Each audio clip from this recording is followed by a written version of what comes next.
Hey friends, so I've said many times that Ableton's Glue Compressor made by Cytomic is maybe one of the best stock plugins that you're going to get with any DAW. Now, Ableton's Glue Compressor is one of many different recreations of the original SSL 4000 series G bus compressor. And like I said, there are so many different hardware and software versions of this compressor because, man, does it sound smooth as butter, and it's got this like character and grit to it that it's just so pleasing. And even though Cytomic's version of the Glue bus compressor is probably like a decade old at this point, it's such an amazing value that this just comes with Ableton. In this video, instead of showing you sort of the basics of using Glue Compressor, instead what I'm going to show you is some really awesome advanced techniques that you can use that will help you take advantage of this amazing tool and make your mixes a lot better. Let's check it out. Okay, so one of the most common places that you're going to see a bus compressor being used is on a bus. And in this case, this is the drum bus, maybe the most common application of a bus compressor like ever. So of course, the compressor is not going to do anything if you don't exceed the threshold. And if the threshold is set to 0, likely you're not going to get any compression. But as I start to back the threshold back, what's going to happen is the loudest parts of the signal will get pushed down. Now, if we look at the needle, we can see that around -5 seems to be the average of how much gain reduction is happening. So a really good practice to do is to take your makeup gain and sort of match the average of the needle here. Now, the reason we're doing this is we're trying to match the volume when we turn the glue compressor off versus when we turn the glue compressor on, so we can make good mix decisions to find out whether there's a benefit or not when using the glue compressor. Let's go ahead and tab over to session view where I've got my meters pulled up here and we can look at the RMS. So without it, looks like about -20 on average when I turn it on.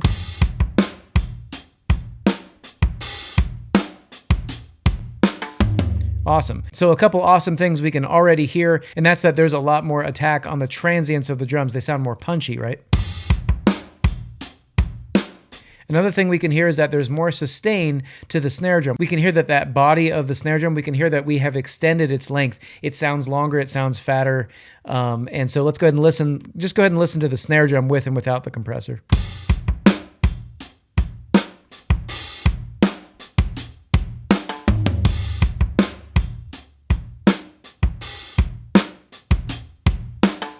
Okay, cool. Now at the moment we're using the 4:1 ratio, which means for every 4 decibels that goes into the threshold, 1 decibel comes out. So we're gonna leave the ratio where it is at the moment, and let's talk about attack. Right now the attack is set at 1 millisecond, meaning that 1 millisecond of the transient of the drums is going to get through the compressor before it ducks the signal down at all.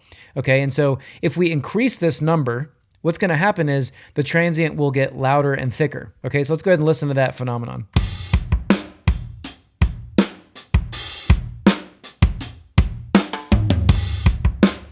So if I was trying to use a compressor to enhance my transients, to make them stronger or thicker, what I would do is I would increase the attack time. So this is one really great way to use a compressor.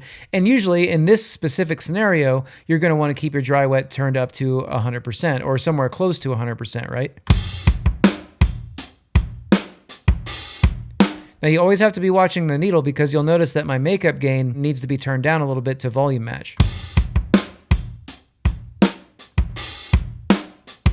Still a really, really great audible benefit there. Now the purpose of this video is to show you some interesting techniques that you can use that you might not be aware of. I'm going to back the attack off to 1 right now for a little bit more of a squashy sound here. And something else I want to show you is that, first of all, you can expand the glue compressor to show some of its sidechain features. One really great sidechain feature is the EQ. Now, the compressor at the moment is still reacting to the snare drum the most because the snare drum is the loudest instrument, and we can watch on the meter that phenomenon play out. The cool thing about the EQ, if we switch this switch on, what we can do is we can actually make it so that the compressor reacts to things that we want it to react to. Right now it's reacting to everything. Let's say, for example, we want it to just react to the kick drum. So what I could do is I could put it on this low pass mode, and then I can listen using this headphone icon, and what this will do is this will just be playing for you what the sidechain signal sounds like. So now it's going to be low passed.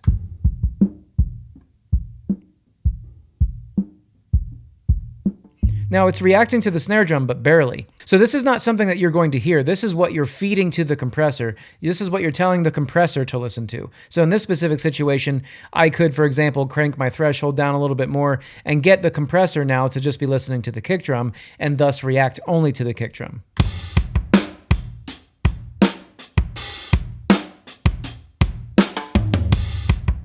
And the toms, obviously, because the toms have low frequency. Now you can hear that the kick drum is more punchy and the snare drum is a little bit less touched by the compressor. Another thing we could do is the opposite. I'll go ahead and click my headphone icon, and instead let's go ahead and use the high pass filter. And this is one of the most common applications using a high pass filter on the sidechain input of any compressor. Let's go ahead and listen to this. Now that's just listening to the sidechain signal. Now let's go ahead and listen to everything else. What's going to happen now is if I bring this up to, like 200 or 300 or something, what will happen is that the compressor will be reacting to the snare drum and not so much the kick drum.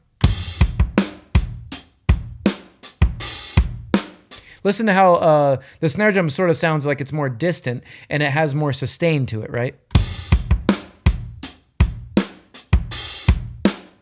So this is a really cool thing to use. In this specific situation, I kind of like the effect that the low pass filter has on this sidechain input.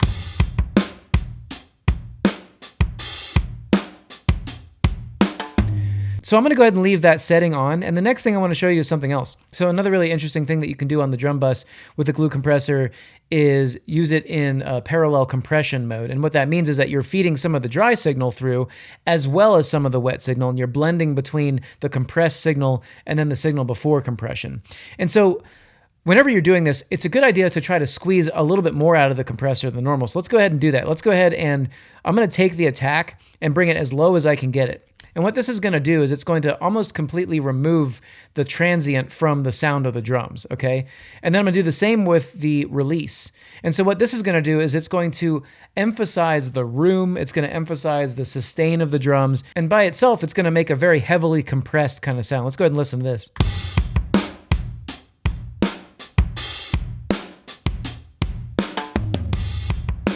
So now we can see the needle going well past 10, so let's go ahead and turn up the makeup gain.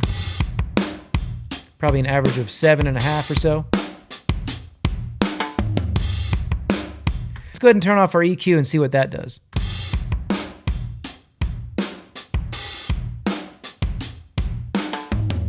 Now, I know that this doesn't sound that great, right?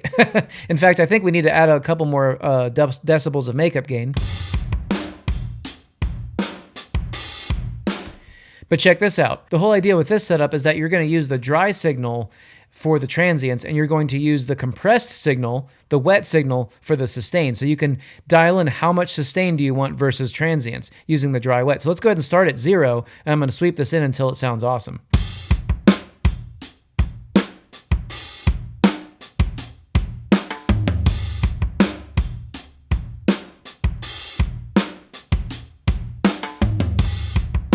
Sounds awesome.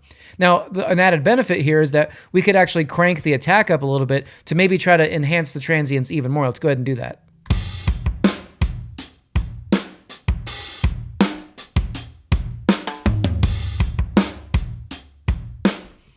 And something else I should point out is that the makeup gain is only applying to the wet signal, okay? So as I turn makeup gain up here, what's gonna happen is all I'm gonna be doing is turning up the squashed signal, if you will.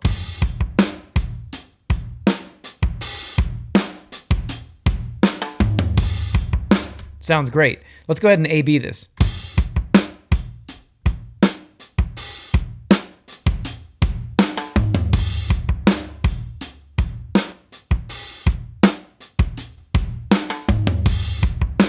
Love it. Now, when I A/B this, take a look at the bright green, which is the RMS meter, which basically is showing us how loud the perceived volume is. So without it, with it.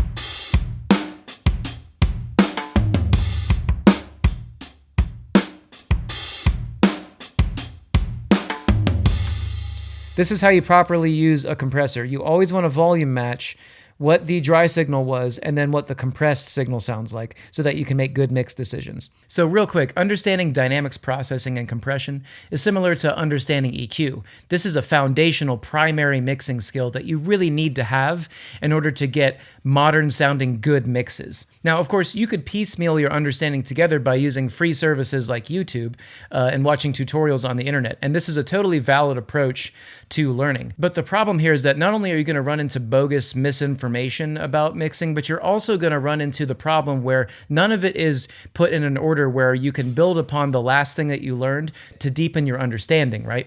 And that's what I offer in my Ableton online courses. I've made a course called Mixing and Mastering with Ableton Live, and to my knowledge, this course is the most robust and most thorough course on mixing that you can get in Ableton. And it's in addition to all of my other courses, songwriting and composition, sound design and synthesis, and live performance. All of these courses feature a chronological curriculum that is organized to build your understanding of how to use Ableton effectively one after the other. I would highly recommend taking an educational approach either from me or another teacher as opposed to trying to piece this stuff together because, man, there is a lot to sift through out there. And investing a little bit in yourself, online education is a great way to fast track yourself to getting your mixes up to the degree where they can stand up to other mixes, and it won't be such a shocking difference between what you can create versus what you hear. So if you want to learn more about my Ableton online courses, they're up here or down in the description. Let's get back to the video. Awesome, so let's go ahead and move over to this bass line.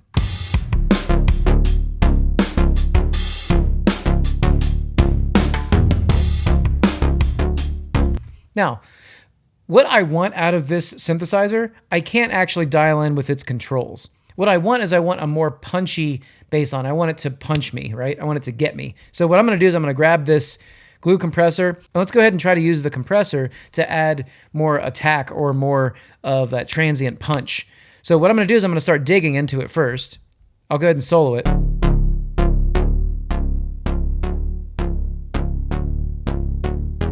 And so I'm getting about -5 here. Let's go ahead and turn it up 5 dB. And now without the compressor, with it. I think I could turn my attack up a little bit, maybe to get more of that transient attack.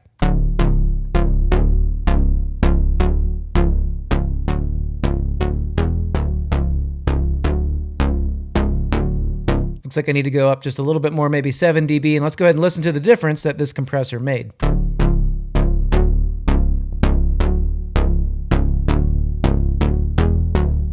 Listen to how much more stabby the compressor is. So another thing we can try is just to turn the ratio up to 10 from 4. And so remember, it is, whatever this number is, it is 10 decibels in, 1 decibel out. So for each 10 decibels that goes into the threshold, 1 decibel comes out. So what this is going to do is it's going to further separate that transient from the sustain, okay? And so this is going to add even more attack, especially as I turn makeup gain back up.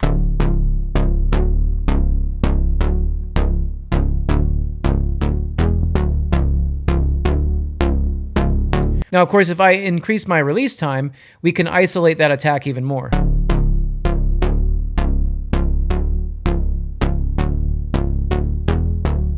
Probably need a little more makeup gain. Cool, so here's without it. With it.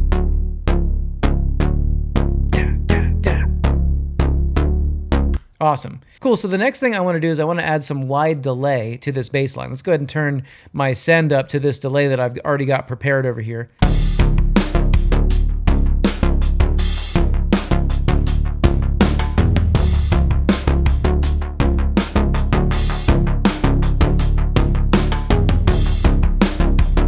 It sounds really cool, but it's also kind of stepping on its own toes. We can hear that sometimes the delay is playing at the same time as the actual notes of the bass, and I don't necessarily want that. So if I go over to my delay track, another thing that I can do is put a glue compressor here. And what I can do is I can open up the sidechain options and choose sidechain here, and then I can choose the audio input from to drift. Now what's rad about this is I can use the bass line's own signal to turn the delay down whenever there's actually a bass note. Check it out.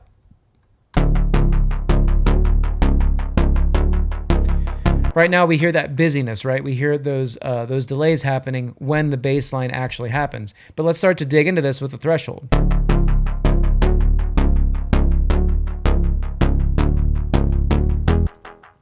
Now this is working, but we need this to recover quickly, right? Because we want the delay to be there almost immediately after those bass notes happen. So what I can do is first of all say, all right, if I want this to happen immediately, I'm turning my attack as low as I can get it. And then with release, I'm going to turn that down as well.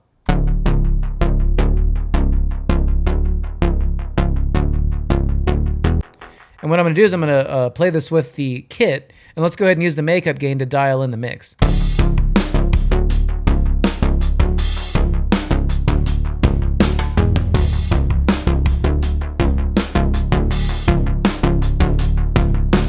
So what we've set up is sort of like a call and response thing. So what we've set up here is sort of like a really rapid call and response situation where the delay is not happening when the actual bass line hits.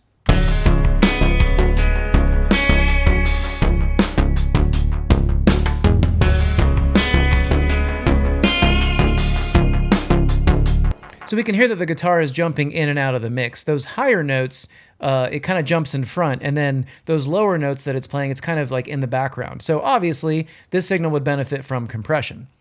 But let's go ahead and use the glue compressor in a more focused way to try to really hone in on those high notes, okay? So what I'm going to do is I'm going to go ahead and solo this track, and let's open the sidechain options.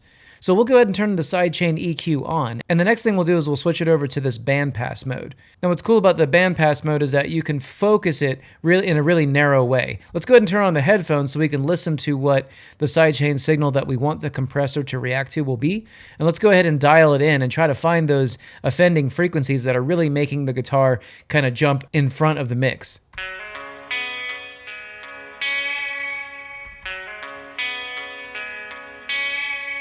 And so what I'm looking at is the RMS here, okay? We want to look at the bright green.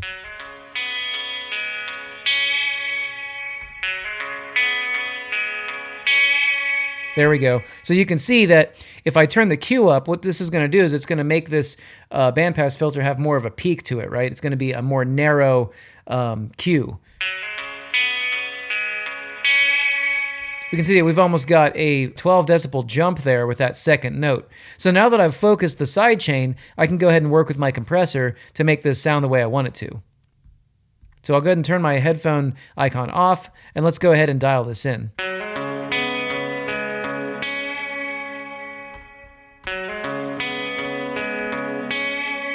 So now we can see that the compressor is pretty much allowing most of the guitar to just go through the compressor, except when those high notes happen. And so the compressor at this moment is not very transparent, is it? We can really hear it kind of pumping. So something else we could do is turn the release time down and see if that helps a bit.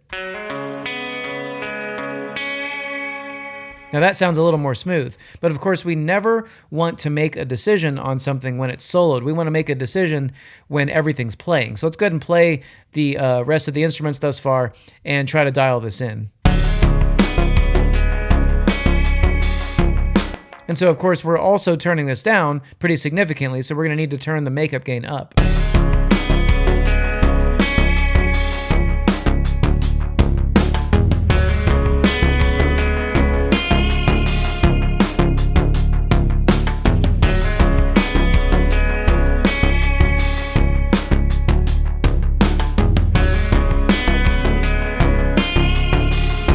So this is really working for me, but I'm going to try to turn the dry wet down a little bit and see if we can get somewhat of a happy medium going here.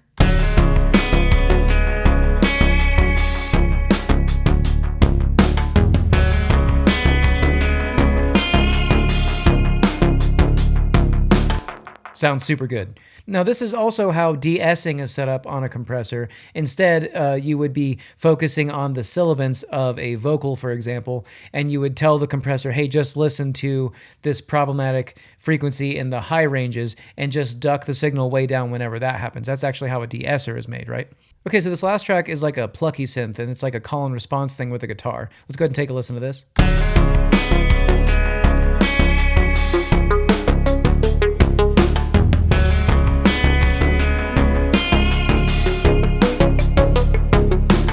Okay, so something else to point out is that Glue Compressor is really good at its namesake, gluing sounds together. Now that doesn't always have to mean a bus. As you can tell, you can actually glue lots of different types of things together. And one thing that's really fun to do is to glue ambience in with the instrument that it's affecting. So let's go ahead and do that. Let's go ahead and solo this pluck and let's take a listen to this. And I'll just go ahead and play it.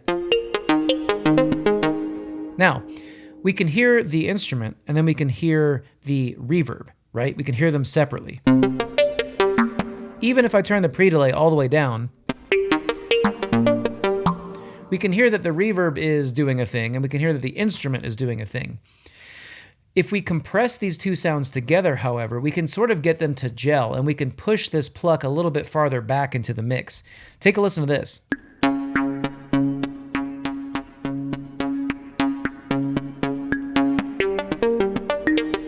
Due to how the compressor is working, and due to being able to pull up kind of the quietest aspects of the signal, that's kind of what compression does, what we're doing is we're actually making it so that the reverb sounds like it's happening sooner, okay? And we're gluing these two ideas or these two sounds together. Now, I still want this to be a pluck, so I'm going to turn my attack up a bit. But listen to the difference. Without, the pluck sounds like it's really in your face. And of course, because there's panning involved with it, it kind of sounds, it's just kind of distracting. But when I turn the glue compressor on, it pushes this pluck a little bit further back, provides it with some attack still, but it makes the reverb and the pluck sort of the same instrument, right? It sounds like they're married together in this way. And in a lot of ways, it's gluing them together, right? So let's go ahead and listen to this in context.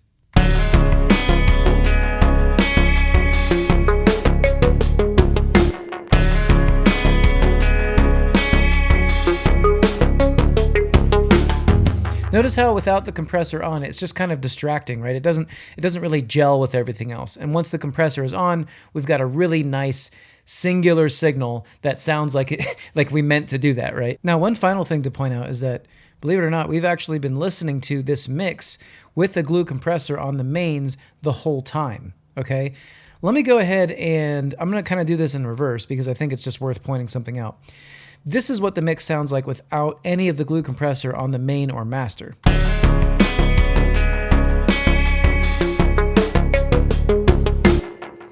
And this is the level we were listening to it at, like around 30%.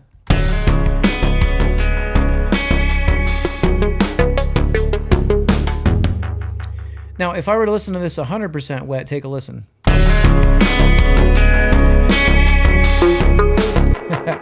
Obviously way too much, way too overcompressed, too pumpy. It's kind of like breathing, it's pumping in and out. This setting is sort of a parallel compression setting, okay? If I wanted to use a compressor fully wet on the main track or the mix bus, what I would do is I would have a much longer release time, and I would obviously be not hitting the threshold as much. I would be doing less here. But the cool thing about using a compressor in this way, this is yet another really fun little technique or a trick, is that you can dial in what you feel like the mix is missing, right? And so in this specific situation, it felt a bit choppy. This is what it sounds like without any compression.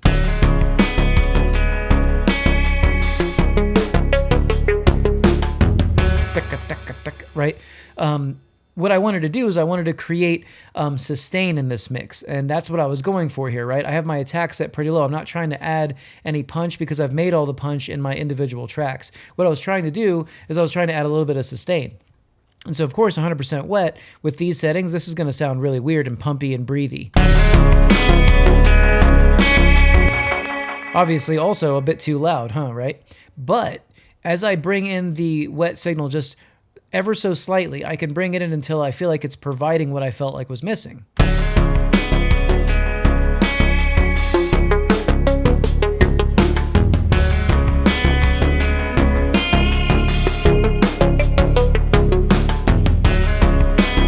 So now we can listen without, and we can look at that RMS meter as well.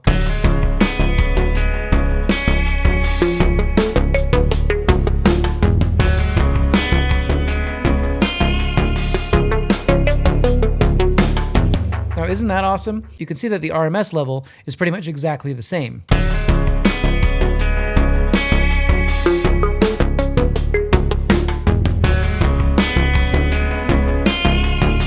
But with that glue compressor on, we're getting a thicker signal. It's kind of taking all the elements of the mix and, of course, gluing them together, for lack of a better term. It's homogenizing this mix. It's making it feel as if all these instruments belong together, okay? And that's really the main application of using Glue Compressor and what it was designed for, okay? So, of course, no proper seed-to-stage tutorial would be complete without mapping each one of these glue compressors to my Q key, and then being able to A/B the entire mix with all my compressors off and then with all my compressors on. So just to demonstrate also, take a look at the RMS meter when all of these compressors are off versus when all of these compressors are on. And not only are you going to hear, of course, immediately impressive difference, but you're also going to notice that I've been successful in keeping my RMS levels the same for when all the compressors are off versus when they're on. So we can really hear that audible benefit that we're getting from the compressors. Let's take a listen. So let's go ahead and start with all the compressors off.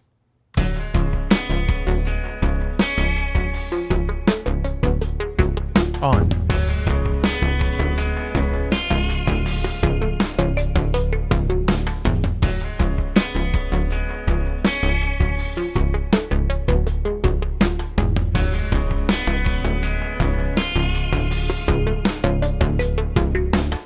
Cool, so I've said this before, but in addition to understanding EQ, understanding dynamics processing is vital to getting a good sounding, modern, competitive mix. So if this is something that you really feel like you could develop more of your skill with, I really recommend that you check out my Mixing and Mastering with Ableton online course that I offer through my website.